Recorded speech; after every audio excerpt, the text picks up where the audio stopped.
remedyo po tulad ng maliban doon sa purpikyo po ng bag? Well, an executive department can always compare the return of a citizen facing cases. Nandun yung pag-calcula ng passport, nandun yung pagtawag sa Interpol, marami, no? But again, we have to remember, no? No case has yet been filed. Kaya dapat manatili ang positive assumption ng citizen. At yung tinatawag natin right to life, na napaka-important, no?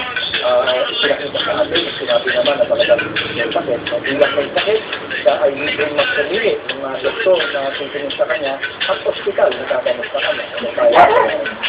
At ulit, marami salamat po sa kataong ngayong gabi. Maraming salamat.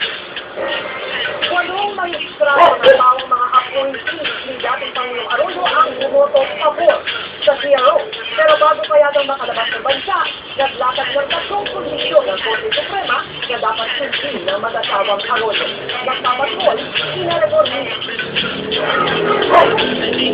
matapos maghanap ng walay na kondisyon sa Korte Suprema nung isa ko na ng temporary restraining order sa ating Pangulo at ngayon pa